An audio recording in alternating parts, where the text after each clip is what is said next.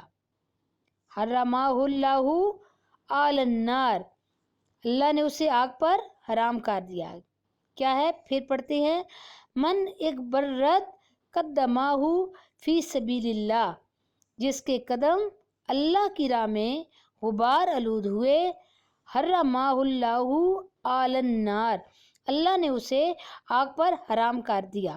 یعنی کہ اس کا مطلب آپ کو سمجھ تو آ گئی ہوگی کہ جو اللہ تعالیٰ کی راہ میں اللہ تعالیٰ کے لیے گھر سے نکلتا ہے، سفر کرتا ہے، اللہ تعالیٰ کے لیے کام کرتا ہے، اللہ تعالیٰ کے لیے اسلام کے لیے جو بھی باہر نکلتا ہے، اور اس کے پاؤں اگر جو غبار آلود ہوتے ہیں، یعنی کہ اس کے پاؤں گندے ہوتے ہیں، ڈسٹ وغیرہ لگتی ہے، تو اس کے بدلے بھی اللہ تعالیٰ نے کہا ہے کہ اس پر آگ حرام ہے. ٹھیک ہے، یہ تھی آپ کی حدیث نمبر 18. تو نیکسٹ ہے حدیث نمبر 19. کلکم رائن، کلکم رائن، تم میں سے ہر ایک نگہبان ہے. کلکم رائن، تم میں سے ہر ایک نگہبان ہے. وکلکم مسئولون عن رعیتہ، کیا ہے؟ وکلکم مسئول عن رعیتہ، اور ہر ایک سے اس کی رعیت کے بارے میں سوال کیا جائے گا. رعیت کیا ہے؟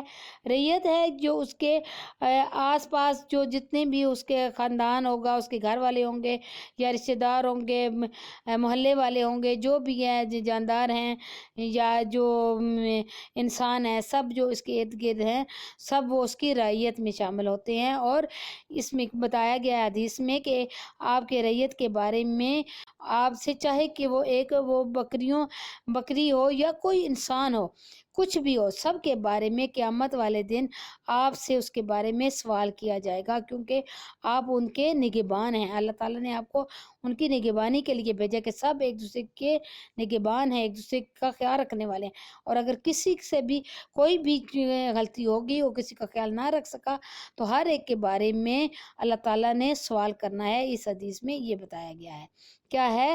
کلکم رائن وکلکم مسئول عن رعیتہ، کیا ہے؟ تم میں سے ہر ایک نگہبان ہے اور ہر ایک سے اس کی رعیت کے بارے میں سوال کیا جائے گا. ٹھیک ہے، یہ تھی حدیث نمبر 19. تو نیکسٹ اور لاسٹ حدیث ہے 20 نمبر. وہ کیا ہے؟ خیر الناس، لوگوں میں اچھا وہ ہے. خیر الناس من ینفع الناس، جو لوگوں کو نفع دیتا ہے.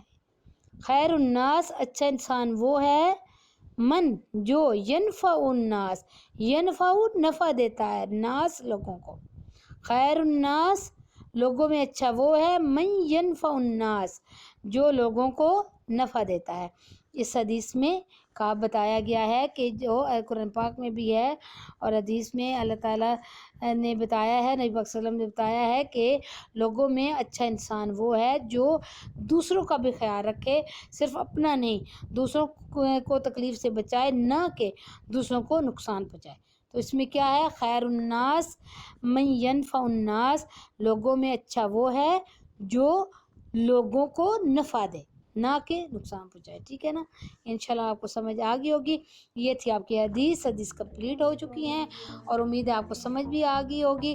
جہاں سے مجھ سے مسٹیک ہوئی ہو، جو آپ کو سمجھ نہ آیا ہو، تو آپ مجھے کمنٹس کر سکتے ہیں. آپ میرے چینل کو سبسکرائب کریں، لائک کریں اور بیل آئیکن پر ضرور پریس کریں تاکہ آپ کو میری آنے والی ویڈیو ساتھ ساتھ ملتی رہے. انشاءاللہ ملتے ہیں نیکسٹ ویڈیو میں. اللہ حافظ.